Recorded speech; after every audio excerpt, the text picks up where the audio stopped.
আসসালামু আলাইকুম। আমন্ত্রণ মাই টিভি সংবাদে আপনাদের সাথে আছি এস এম তানভীর। শুরুতেই সংবাদ শিরোনাম। দেশে একদিনে আরো ৩৫ জনের প্রাণ কেড়ে নিল করোনা। মোট মৃত্যু ৭৮১, নতুন ২,৪২৩ জন সহ শনাক্ত ৫৭,৫৬৩। করোনা থেকে দেশবাসীকে রক্ষা করতে সরকারের চেষ্টা অব্যাহত বললেন প্রধানমন্ত্রী। দেশের অর্থনীতি গতিশীল করতেই কিছু কিছু ক্ষেত্র উন্মুক্ত। করোনা সংক্রমণ বাড়লেও সচেতনতার অভাব অনেকের মধ্যে। বাস চলাচলে যাত্রীরা মানছেন না স্বাস্থ্যবিধি, ট্রেনে কঠোর অবস্থানে কর্তৃপক্ষ।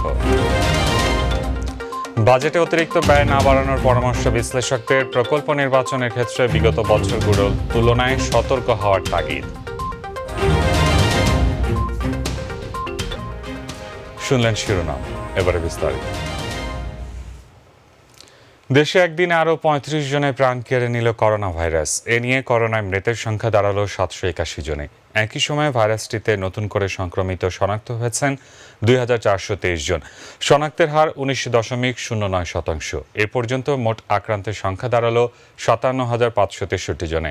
দুপুরে স্বাস্থ্য অধিদপ্তরের নিয়মিত অনলাইন হেলথ বুলেটিনে অধিদপ্তরের অতিরিক্ত মহাপরিচালক নাসিমা সুলতানা এসব তথ্য জানান। নমুনা পরীক্ষা হয়েছে ১২,৬৯৪টি। এ পর্যন্ত নমুনা পরীক্ষা ৩,৫৮,২৭৭টি। যা নমুনা পরীক্ষা হয়েছে তাতে শনাক্ত হয়েছে গত ২৪ ঘন্টায় ২,৪২৩ জন। এ পর্যন্ত শনাক্ত ৫৭,৫৬৩ জন। শনাক্তের হার ১৯.০৯%। গত ২৪ ঘন্টায় সুস্থ হয়েছেন ৫৭১ জন। এ পর্যন্ত সুস্থ ১২,১৬১ জন। শনাক্ত বিবেচনায় সুস্থতা হার ২১.১৩%। গত ২৪ ঘন্টায় মৃত্যুবরণ করেছেন ৩৫ জন। এ পর্যন্ত ৭৮১ জন। শনাক্ত বিবেচনায় মৃত্যুর হার ১.৩৬%। দর্শক, আমরা চলে যাচ্ছি আমাদের অপর স্টুডিওতে, যেখানে আছেন সহকর্মী মাহবুব সৈকত। তিনি জানাবেন দেশ বিদেশের সবশেষ করোনা পরিস্থিতি।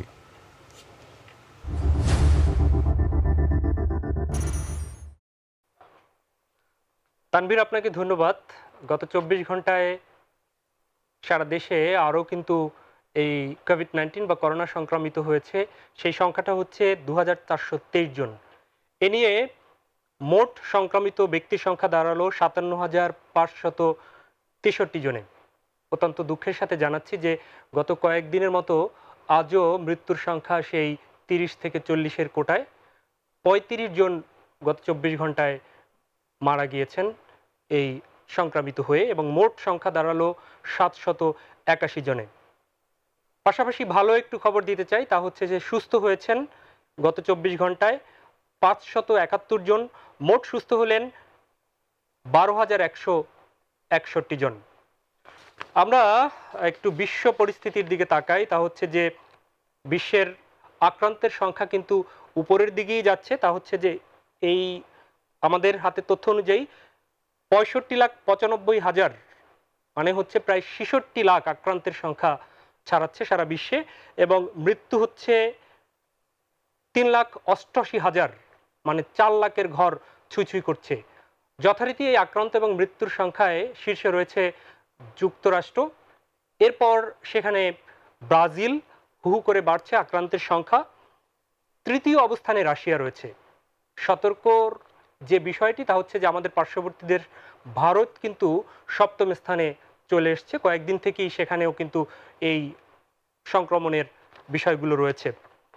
একটি ভালো খবর দিতে চাই, তা হচ্ছে যে ৩টি দেশ এরই মধ্যে করোনার যারা সংক্রমিত হয় তাদের জন্য ওষুধ কি প্রয়োগ করবে সেই বিষয়টি বলেছেন। তার মধ্যে হচ্ছে ভারত তাদের এক বিজ্ঞপ্তিতে একটি ওষুধ তারা ব্যবহারের অনুমতি দিয়েছে। রেমডেসিভির ওষুধ, তারা এই ওষুধটি তারা বলছে অনুমতি দিয়েছে। ড্রাগ কন্ট্রোলার অফ ইন্ডিয়া তারা ব্যবহার করতে বলছেন। যারা গুরুতর অসুস্থ তাদেরকে এই ওষুধটি ৫ ডোজ দেওয়ার কথা বলেছে। এছাড়া যুক্তরাজ্য কিন্তু একটি ওষুধ প্রদাহ দূর করার জন্য একটি ওষুধ ব্যবহারের কথা বলেছে। আর বিশ্ব স্বাস্থ্য সংস্থা ম্যালেরিয়া বিরোধী একটি ওষুধ, সেই ওষুধটি ব্যবহারের জন্য তারা অনুমোদন দিয়েছে। এই ৩টি ওষুধ কিন্তু ব্যবহার করতে পারেন চিকিৎসক যারা রয়েছেন, তারা হয়তো যাচাই বাছাই করে।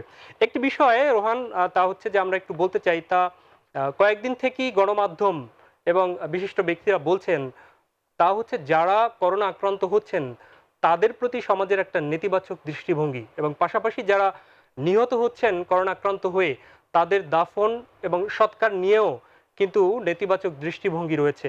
বারবার বিশ্লেষকরা বলছেন, বিশেষজ্ঞরা বলছেন, তা হচ্ছে নির্দিষ্ট একটি সময়ের পর 3 ঘন্টা চলে গেলে যিনি মারা যান তার দেহে কোনো ভাইরাস থাকে না। সুতরাং কেউ স্বাস্থ্যবিধি মেনে যে কেউ তাদের সৎকার কিংবা দাফনে অংশ নিতে পারে। আমরাও আজকে আমাদের দর্শকদের অনুরোধ করব, তা হচ্ছে যে যিনি মারা যান কোভিড-19 আক্রান্ত হয়ে, তার প্রতি তার এই শেষ বিদায় সম্মানটুকু সবাই জানাবেন, যার যার ধর্মীয় আচার অনুযায়ী তাকে দাফন করবেন, অবশ্যই স্বাস্থ্যবিধি মেনে। এরপর যে বিষয়টি বলবো তা হচ্ছে যে বিশেষজ্ঞরা বারবার বলছেন যে যেহেতু জীবন এবং জীবিকার প্রয়োজনে চলতে হচ্ছে, ছুটতে হচ্ছে, অফিস করতে হচ্ছে সবাইকে, সুতরাং সতর্ক বেশি হতে হবে। নিরাপত্তার বিষয়টি যার যার নিজের দেখতে হবে, স্বাস্থ্যবিধি মানতে হবে, মাস্ক ব্যবহার করতে হবে, হাত ধুতে হবে বারবার সাবান দিয়ে, অথবা স্যানিটাইজারও ব্যবহার করতে হবে যেভাবে চিকিৎসকরা বলেন। আমরা ফিরে যাচ্ছি নিউজ স্টুডিওতে। ধন্যবাদ। আপনারা দেখছিলেন আমাদের সহকর্মী মাহবুব সৈকত জানাচ্ছিলেন দেশ বিদেশে করোনা ভাইরাসের সবশেষ পরিস্থিতি। করোনা ভাইরাস থেকে দেশের মানুষকে রক্ষা করতে প্রাণপণে চেষ্টা চালিয়ে যাওয়ার কথা জানিয়েছেন প্রধানমন্ত্রী শেখ হাসিনা। তিনি বলেন, দেশের অর্থনীতিকে গতিশীল করতেই কিছু কিছু ক্ষেত্র উন্মুক্ত করে দেওয়া হয়েছে। প্রধানমন্ত্রী ত্রাণ ও কল্যাণ তহবিলে অনুদান প্রদান অনুষ্ঠানে ভিডিও কনফারেন্সিং এর মাধ্যমে যুক্ত হয়ে এসব কথা বলেন প্রধানমন্ত্রী। রাকিব হাসানের রিপোর্ট। প্রধানমন্ত্রীর অনুদান গ্রহণ অনুষ্ঠানে গণভবন থেকে ভিডিও কনফারেন্সের মাধ্যমে যুক্ত হন প্রধানমন্ত্রী শেখ হাসিনা। করোনা ভাইরাস থেকে দেশের মানুষকে সুরক্ষিত করতে নিজের এবং সরকারের প্রচেষ্টার কথা তুলে ধরেন তিনি। বর্তমান বিশ্ব হচ্ছে গ্লোবাল ভিলেজ, কেউ একলা চলতে পারে না, আবার এক জায়গায় কিছু হলে অন্য দেশে সেটা সংক্রামিত হয়, এবং সেইভাবেই আমরা কিন্তু সংক্রামিত হয়েছি। কাজে তারপর আমরা চেষ্টা করে যাচ্ছি যে দেশের মানুষকে সুরক্ষিত করতে, তাদের স্বাস্থ্য সুরক্ষিত করা, তাদের অর্থনৈতিক কর্মকাণ্ড সচল করা, তাদের সামাজিক নিরাপত্তা দেওয়া, সব দিক থেকেই যেহেতু আমরা কাজ করতে পারি, সেটা সকলকে আমি ধন্যবাদ জানাই যে আপনারা যা এই সহযোগিতা হাত বাড়িয়েছেন তা সাধারণ মানুষের কাজে লাগবে। মানুষকে অর্থনৈতিকভাবে সচল করতেই কিছু ক্ষেত্র উন্মুক্ত করে দেওয়া হয়েছে বলেও জানান শেখ হাসিনা। যেহেতু অর্থনীতি একেবারে স্থবির অবস্থায় রয়েছে, আমরা কিছু কিছু ক্ষেত্রে এখন উন্মুক্ত করছি, কারণ মানুষকে আমাদের তো বাঁচাতে হবে। কাজে এই কর্মকাণ্ডগুলি না করলে কতটা আমরা সহযোগিতা করব। তারপর আমি বলবো যে আমরা এই কয় মাস এদেশের প্রায় প্রতি স্তরের মানুষকে ব্যাপকভাবে সহযোগিতা করে গেছি। সরকারের পক্ষ থেকে যেমন আমরা করেছি, আমাদের দলের পক্ষ থেকে করেছি, এবং অনেক সাধারণ মানুষ, বিত্তশালী, তারাও মানুষের পাশে দাঁড়িয়েছে।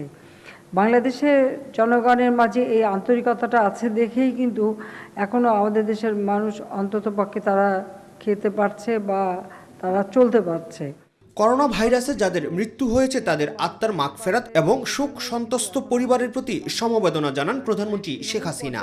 এই ভাইরাসটা এত সংক্রামিত যে প্রতিনিয়ত মানুষ সংক্রামিত হচ্ছে এবং অনেকে মৃত্যুবরণ করেছে। যারা মৃত্যুবরণ করছে আমি তাদের আত্মার শান্তি কামনা করি, মাগফিরাত কামনা করি। শোক সন্তপ্ত পরিবারের প্রতি আমি আমার সমবেদনা জানাই। রাকিব হাসান, মাই টিভি, ঢাকা। করোনা সংক্রমণ দিন দিন বাড়লেও অনেক ক্ষেত্রেই মানুষের মধ্যে সচেতনতার অভাব দেখা যাচ্ছে। 2 মাসেরও বেশি সময় বন্ধ থাকার পর সীমিত পরিসরে স্বাস্থ্যবিধি মেনে সব ধরনের পরিবহন চলাচল শুরু হলেও অনেকের মধ্যে স্বাস্থ্যবিধি মেনে চলার প্রবণতা নেই। বাসে যাত্রীদের তেমন চাপ না থাকলেও অনেকেই অনুসরণ করছেন না সামাজিক দূরত্ব বজায় রাখার স্বাস্থ্যবিধি। অবশ্যই ট্রেনে অনেকটাই কঠোর অবস্থানে কর্তৃপক্ষ। আরও জানাচ্ছেন রাকিব হাসান। সীমিত পরিসরে গণপরিবহন চললেও অনেকেই মানছেন না স্বাস্থ্যবিধি। মহাখালী বাস টার্মিনাল থেকে কিছুক্ষণ পরপর ছেড়ে যাচ্ছে দূরপাল্লার গাড়ি, তবে নেই যাত্রী চাপ। টার্মিনালে 2টি জীবাণুনাশক চেম্বার বসানো হয়েছে, কিন্তু তা ব্যবহারে বিন্দুমাত্র আগ্রহ নেই যাত্রীদের। পরিবহন শ্রমিকদের পাশাপাশি হকারদের চলাফেরায় বজায় থাকছে না সামাজিক দূরত্ব। তবে কিছু কাউন্টারে আবার দেখা যায় ভিন্ন চিত্র। যে আমাদের জীবনের তাগাদে বের হতে হচ্ছে, বাসে যাচ্ছি, তবে মোটামুটি আমরা মনে হচ্ছে যে ওরা নিয়ম মতো চলতেছে। আসলে আমাদের তো সবচেয়ে ব্যক্তিগত সচেতনতা, এটা হলো সবচেয়ে মূল বিষয়। ওভারঅল হচ্ছে পরিস্থিতি মোটামুটি ভালোই এখন পর্যন্ত। 40 সিটে করে 20 জন যাবেন, প্রতি সিটে একজন, সেভাবে আমরা বহন করছি। আমাদের যতটুকু চেষ্টা, কোম্পানির তরফ থেকে যথেষ্ট পরিমাণ সুরক্ষা দেওয়া হচ্ছে। এদিকে আজও কমলাপুর রেল স্টেশন থেকে নির্দিষ্ট সময়ে বিভিন্ন গন্তব্যে ছেড়ে গেছে একাধিক ট্রেন। করোনার সংক্রমণ রোধে স্বাস্থ্যবিধি মানার ক্ষেত্রে কঠোর অবস্থানে কর্তৃপক্ষ। স্টেশনে ঢোকার মুহূর্তে আপনার হাত ধুয়ে, তারপর তাপমাত্রা মেপে, হ্যান্ড স্যানিটাইজার দিয়ে তারপর স্টেশনে প্রবেশ করছে। আপনারা জানেন যে আমরা কোচের প্রতি 50% আসনগুলা একটি পাশের আসনটি খালি রেখে টিকিটগুলো বিক্রি করছি। তবে স্বাস্থ্যবিধি এবং সামাজিক দূরত্ব বজায় রাখার সব ধরনের ব্যবস্থা আমরা রেখেছি। রাকিব হাসান, মাই টিভি, ঢাকা। করোনা ভাইরাস প্রতিরোধে সহায়তা দিতে সোমবার বাংলাদেশে আসছে চিকিৎসক, নার্স ও প্রযুক্তিবিদদের সমন্বয়ে গঠিত একটি চীনা মেডিকেল টিম। চীনের জাতীয় স্বাস্থ্য কমিশনের এই মেডিকেল টিমটি হাইনান প্রদেশের 10 অভিজ্ঞ চিকিৎসক নিয়ে গঠিত। ঢাকাস্থ চীনা দূতাবাসের ডেপুটি চিফ অফ মিশন এবং কাউন্সিলর ইয়ান হুয়ালং এই তথ্য জানিয়েছেন। চীনা মেডিকেল টিমটি বাংলাদেশে 2 সপ্তাহ অবস্থান করবে। এ সময় তারা রোগীদের পরিদর্শন করবেন এবং মনোনীত হাসপাতাল, কোয়ারেন্টাইন সেন্টার ও পরীক্ষার সাইটগুলোতে কাজ করবেন ও প্রযুক্তিগত পরামর্শ দেবেন। আগামী 11 জুন জাতীয় সংসদে 2020-21 অর্থ বছরের বাজেট উপস্থাপন করবেন অর্থমন্ত্রী আহমদ মোস্তফা কামাল। করোনার মহামারীর মধ্যে উত্থাপিত এই বাজেটে অতিরিক্ত ব্যয় না বাড়ানোর পরামর্শ বিশ্লেষকদের। তারা বলছেন, প্রকল্প নির্বাচনের ক্ষেত্রে বিগত বছরগুলোর তুলনায় হতে হবে আরও বেশি সতর্ক। আমিরুল মজলিসের বিশেষ রিপোর্ট। করোনার বৈশ্বিক প্রাদুর্ভাবের প্রভাব পড়েছে বাংলাদেশেও। শ্লথ হয়েছে অর্থনীতির চাকা। এমনই বাস্তবতায় 11 জুন উত্থাপিত হতে যাচ্ছে 2020-21 অর্থ বছরের বাজেট। বাজেট যেহেতু আয় ব্যয়ের হিসেব, তাই আয়ের উৎস অনুসন্ধানের পাশাপাশি নির্ধারণ করতে হবে অত্যাবশ্যকীয় ব্যয়ও। এরই মধ্যে স্বাস্থ্য খাতে গেল বছরের তুলনায় 6% বেশি বরাদ্দ দিয়ে আসছে অর্থ বছরের জন্য 2,14,000 কোটি টাকার বার্ষিক উন্নয়ন কর্মসূচি এডিপি অনুমোদন করেছে এনইসি। একটা ভাইরাসের কারণে একদিকে যেমন গণস্বাস্থ্য ঝুঁকিতে আছে, অন্যদিকে অর্থনীতিও একটা অসুস্থতার মধ্যে পড়ে গেছে। কাজে এই দুটো চ্যালেঞ্জকে মোকাবেলা করাটাই এই বাজেটের অন্যতম উদ্দেশ্য হবে। পাশাপাশি তথ্য প্রযুক্তি সহ কর্মসংস্থান সৃষ্টি হয় এমন প্রকল্পের উপর গুরুত্ব আরোপ করার পরামর্শ বিশ্লেষকদের। এবারে অর্থনীতির যেই প্রায়োরিটিগুলো, এগুলো কিন্তু পুরোপুরি বদলে গেছে আগের তুলনায়। এখন অর্থনীতির ক্ষেত্রে সর্বোচ্চ অধিকার দাবি করে স্বাস্থ্য খাত। অন্যান্য প্রকল্প সেটাই নেওয়া হবে যে প্রকল্পে কর্মসৃজনের সুযোগ আছে, যে প্রকল্পে আমার এই মুহূর্তে বিশেষ করে man power development, skill development, যে আইটি সেক্টরের দিকে লক্ষ্য দিতে হবে। আর করোনাকালে অবশ্যই নিশ্চিত করতে হবে বরাদ্দকৃত অর্থের সঠিক ব্যবহার। মেগা প্রকল্পগুলো এমন একটা পর্যায়ে আছে যেটা যদি আমরা তাড়াতাড়ি শেষ না করি বা না করতে পারি, তাহলে পরবর্তীকালে এটার আরও বেশি ব্যয় বেড়ে যাবে। প্রকল্প নির্বাচনের ক্ষেত্রে সস্তা জনপ্রিয়তার দিকে না গিয়ে বরং প্রয়োজনীয়তাকেই দিতে হবে অগ্রাধিকার, এমন অভিমত বিশ্লেষকদের। যতটা ব্যয় সাশ্রয়ী হয়ে এবং প্রায়োরিটির ভিত্তিতে যে কাজ না করলে নয়। খাদ্য নিরাপত্তা নিশ্চিত করা এখন আমাদের অর্থনীতির জন্য একটা বড় অগ্রাধিকার। আমিনুল মজলিস, মাই টিভি, ঢাকা। বাংলাদেশ ব্যাংকের বৈদেশিক মুদ্রার রিজার্ভ প্রথমবারের মতো $34 বিলিয়ন মাইলফলক অতিক্রম করেছে। বাংলাদেশ ব্যাংক জানিয়েছে, করোনা ভাইরাসের কারণে আমদানি ব্যয় কমে গেছে, আবার রপ্তানি আয়ও কম। তবে প্রবাসী আয় আসছে, সঙ্গে ঋণ ও অনুদানও। এ কারণে রিজার্ভ বাড়ছে। কেন্দ্রীয় ব্যাংকের তথ্য অনুযায়ী চলতি 2019-20 অর্থ বছরের প্রথম 9 মাসে রপ্তানি খাতে বাংলাদেশ আয় করেছে $2,825 কোটি 20 লাখ। এর বিপরীতে আমদানি বাবদ ব্যয় করেছে $4,033 কোটি। এই সময় আমদানি কমেছে 4.81%, রপ্তানি কমেছে 6.34%, তবে রেমিটেন্স বেড়েছে 16.06%। এবার করোনায় করণীয়।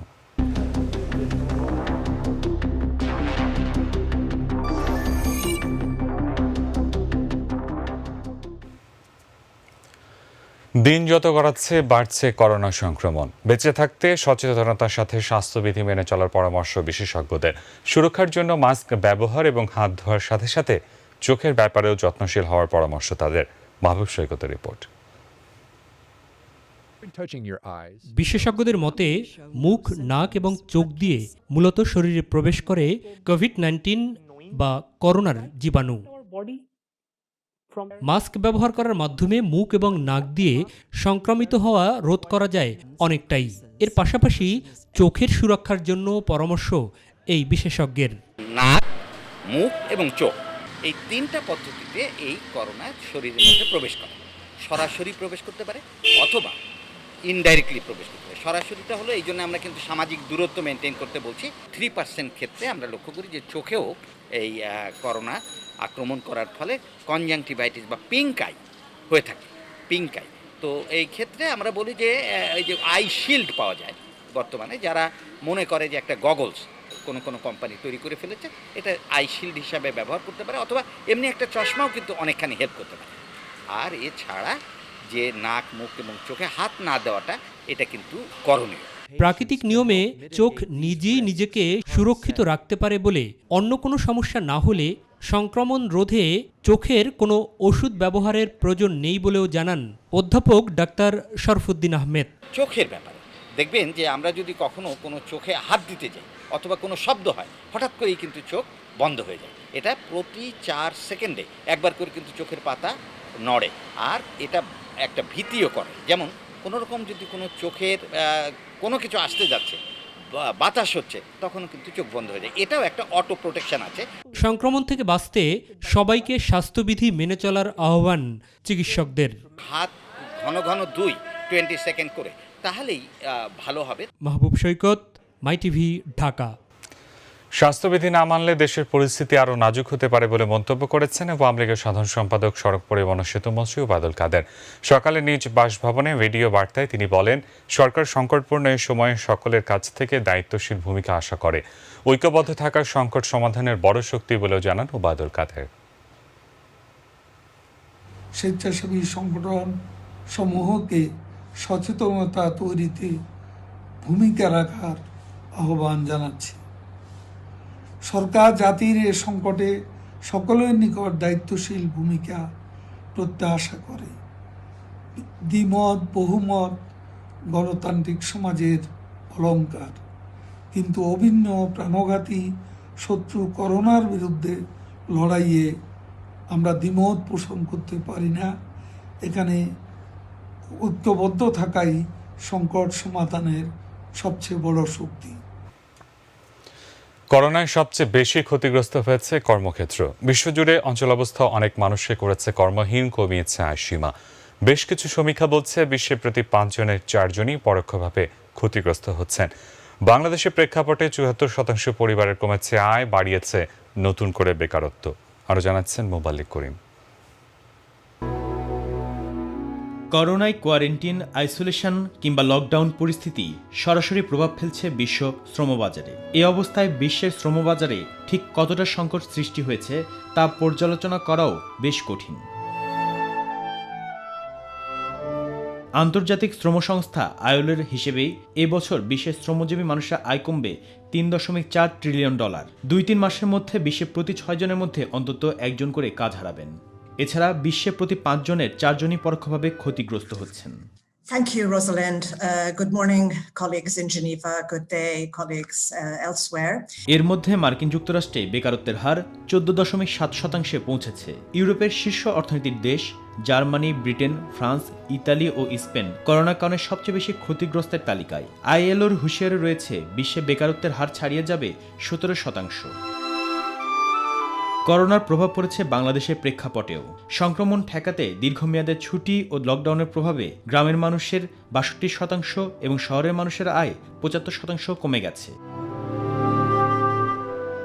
কাজ হারিয়ে নতুন করে দরিদ্র হয়ে পড়েছেন ৩,৬৯,৪৪,০০০ মানুষ, বলছে পিপিআরসি ও বিআইজিডির জরিপ। প্রায় ২০০৫ সালের যে অবস্থায় ছিলাম তার থেকেও খারাপ অবস্থায় আমি ফিরে যাচ্ছি। অ্যাপ্লাই করার সময় লোনের জন্য সেইখানে একটা সংযোগ করা যায় কিনা at least for next 1 year. COVID-19 মহামারীর প্রভাবে দেশে মানুষের আয়ের বড় রকমের ধাক্কা লাগার চিত্র উঠে এসেছে এক সমীক্ষায়। গবেষণায় দেখা যায় মানুষের পারিবারিক উপার্জন গড়ে ৭৪% কমে গেছে। Economic, the livelihood realities and how much policy support those realities are getting. সব দেশে কম বেশি এটা ঘটবে, বাংলাদেশও কিছু দারিদ্র্যসীমার নিচে চলে আসবে। তবে সব সমীক্ষায় একটাই মিল, করোনার মূল আঁচড় যেন নিম্ন ও মধ্য আয়ের মানুষের কাঁধেই। মুবাল্লিক করিম, মাই টিভি।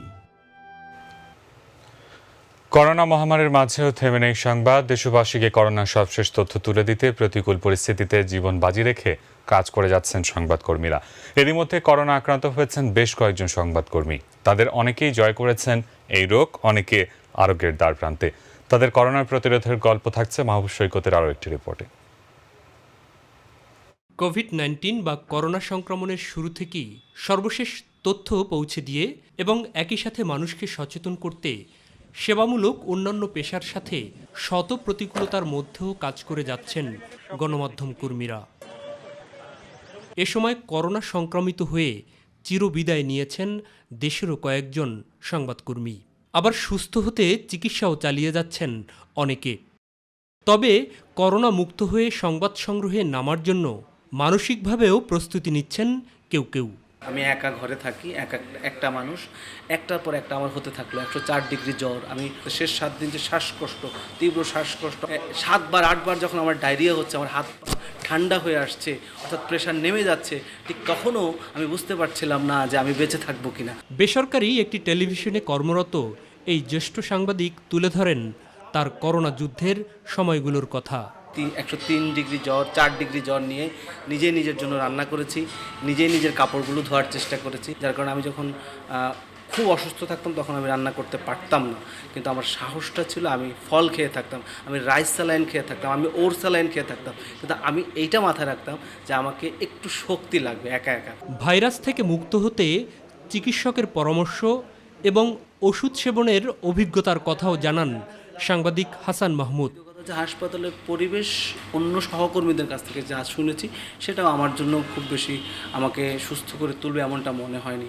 গরম পানি, আদা, রসুন, লবঙ্গর ভাপ নেওয়ার চেষ্টা করেছি, আমি ইনহেলার ব্যবহার করেছি এবং যেই ওষুধগুলো সেগুলো যথাসময় খাওয়ার চেষ্টা করছি, প্রচুর পানিও খাওয়ার চেষ্টা করছি। করোনা মুক্ত হতে মানসিক শক্তি অটুট থাকার বিকল্প নেই বলে মনে করেন এই করোনা বিজয়ী।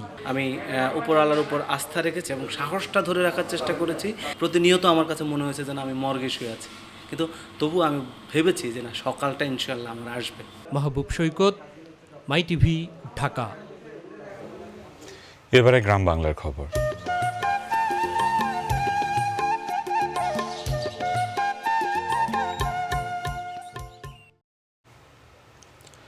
ব্রাহ্মণবাড়িয়ায় 24 ঘন্টায় সর্বোচ্চ 34 জন করোনা রোগী শনাক্ত হয়েছেন। এ নিয়ে জেলায় আক্রান্তের সংখ্যা বেড়ে দাঁড়ালো 206 জনে। আক্রান্তদের আইসোলেশনে রাখার প্রক্রিয়া চলছে।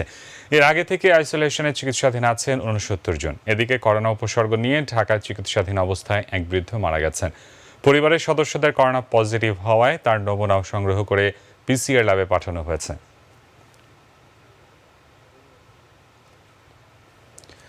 জলবায়ু পরিবর্তনের পাশাপাশি এবার চাষাবাদের ধরনও পরিবর্তন করেছেন বরিশালের গৌরনদী কৃষকরা। যে জমিতে বোরো ধান ও ডাল জাতীয় ফসল উৎপাদন করা হতো, সেই জমিতে এবছর সূর্যমুখী চাষে বাম্পার ফলন পেয়েছে। তবে সূর্যমুখীর উৎপাদিত বীজ বিক্রি না করতে পারলে বড় ধরনের লোকসানের সম্মুখীন হবেন চাষিরা। প্রতিনিধি মোহাম্মদ গিয়াসউদ্দিন মিয়ার রিপোর্ট, জানাচ্ছেন রাজিয়া সুলতানা স্মৃতি। কৃষি উন্নয়ন প্রকল্পের আওতায় উপকূলীয় জেলা বরিশালের গৌরনদী, পটুয়াখালী, ভোলা সহ কয়েকটি এলাকায় বোরো ধান ও ডাল জাতীয় ফসল উৎপাদন জমিতে বোরো মৌসুমে ভোজ্য তেল বীজ সূর্যমুখীর আবাদ করা হয়েছে। চলতি বছর পরীক্ষামূলকভাবে 5টি প্রদর্শনীর মাধ্যমে প্রায় 200 একর জমিতে সূর্যমুখীর আবাদ করা হয়। ফলনও হয়েছে আশানুরূপ।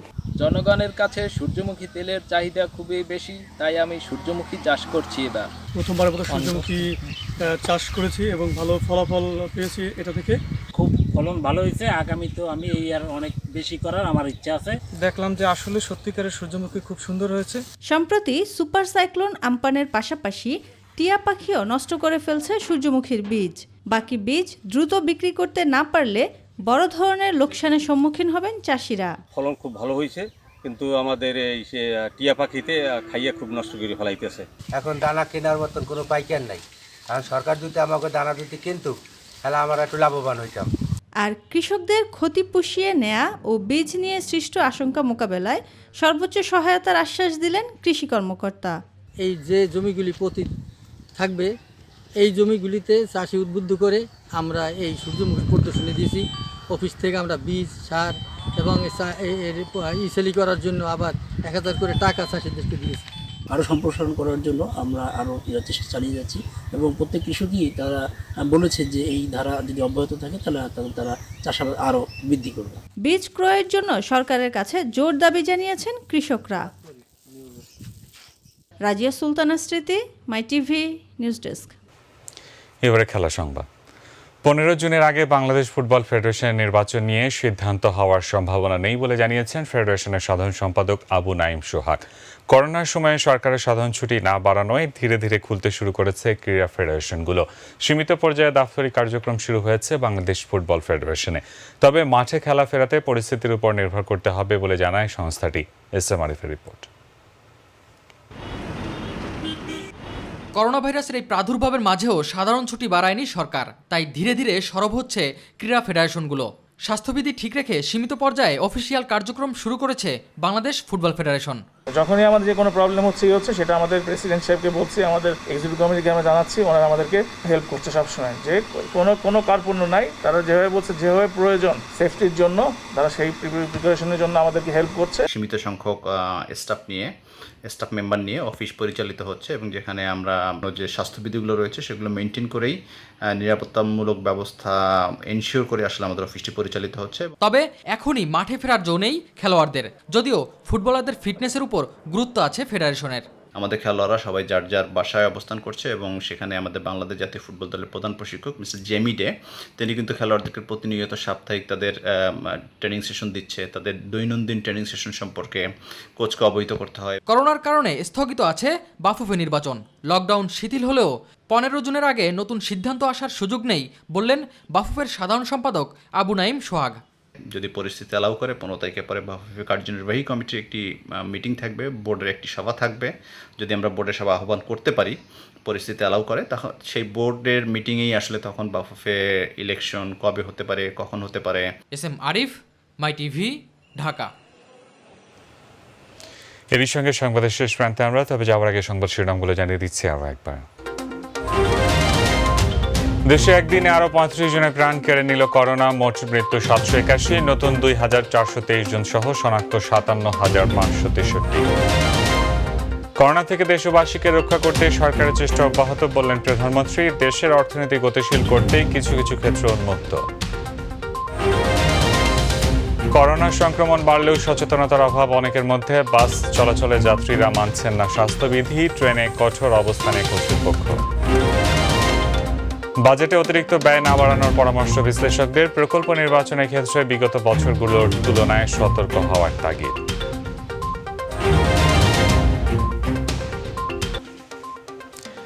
এই ছিল এখনকার মতো। এতক্ষণ সঙ্গে থাকার ধন্যবাদ। পরবর্তী সংবাদ দেখার আমন্ত্রণ জানিয়ে বিদায় নিচ্ছি। আল্লাহ হাফেজ।